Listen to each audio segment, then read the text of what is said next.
The Velorian Queen's mandibles clicked twice, her species equivalent of a satisfied smile, as the ceremonial dish was placed before her.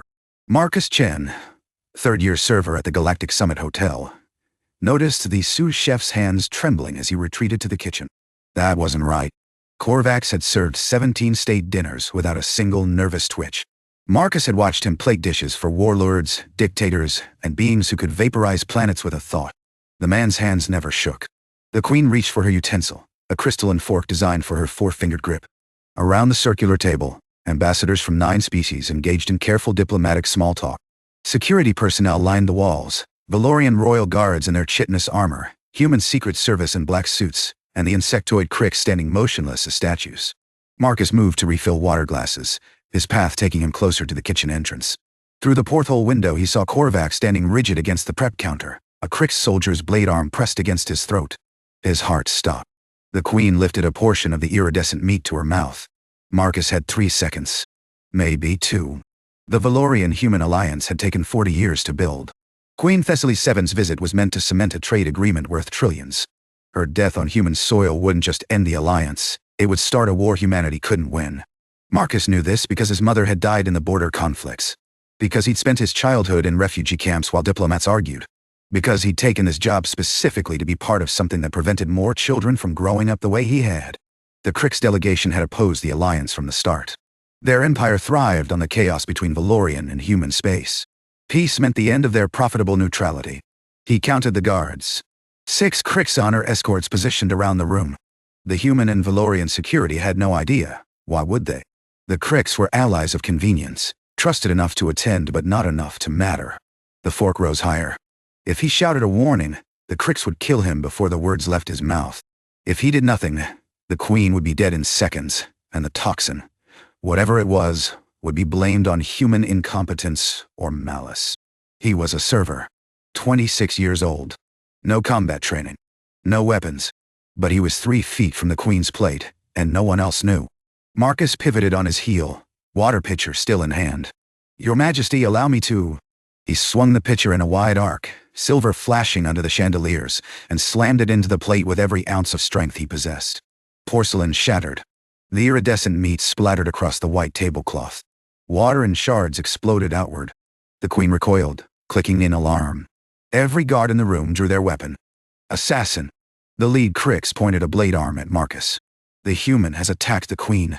Marcus dropped to his knees, hands raised, voice cutting through the chaos. "The food is poisoned. Check the kitchen.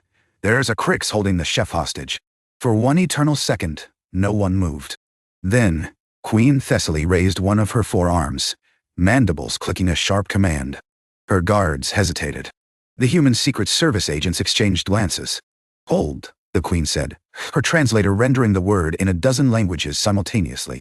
Her compound eyes fixed on Marcus. "This servant did not strike at me. He struck at my meal. Explain." The Krix leader stepped forward. "Your Majesty, this is clearly a distraction," I said. "Explain." The Queen's voice dropped to a frequency that made Marcus's teeth ache. "Human, speak." Korvax, the chef, his hands were shaking.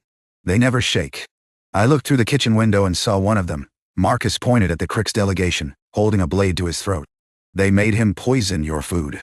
The Krix leader laughed, a harsh clicking sound. Absurd accusations from a panicking servant who... The kitchen door burst open.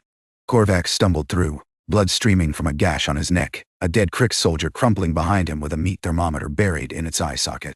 "He's telling the truth," Korvax gasped. "They said they'd kill my family. The garnish, it's laced with Velorian nerve toxin." The room erupted. The firefight lasted 11 seconds. The 6 Krix escorts moved as one, blade arms extending to full combat length. But they'd planned for a poisoning, not a battle. The Velorian royal guards had been bred for war across 1,000 generations. The human agents had trained for exactly this scenario. Marcus stayed on the floor, hands over his head as energy weapons discharged and chitin cracked. Something hot sprayed across his back. Blood, he realized distantly. Not his own. When the silence came, it was absolute. He looked up to find Queen Thessaly standing over him, her guards forming a protective circle around them both. 4 Krix lay dead. 2 had been restrained, their blade arms severed at the joint. "Rise, human." Marcus stood on shaking legs. His uniform was ruined, soaked in water, wine, and alien blood. A shard of porcelain had sliced his palm open. He hadn't even noticed. The Queen studied him with those vast compound eyes. You knew the consequences of failure. You acted anyway. Why? Marcus thought of refugee camps, of his mother's face in the moments before the bombing, of 40 years of careful diplomacy balanced on a knife's edge. Because I've seen what war costs, he said. And I was the only one who could stop it. The Queen's mandibles clicked, twice, slowly.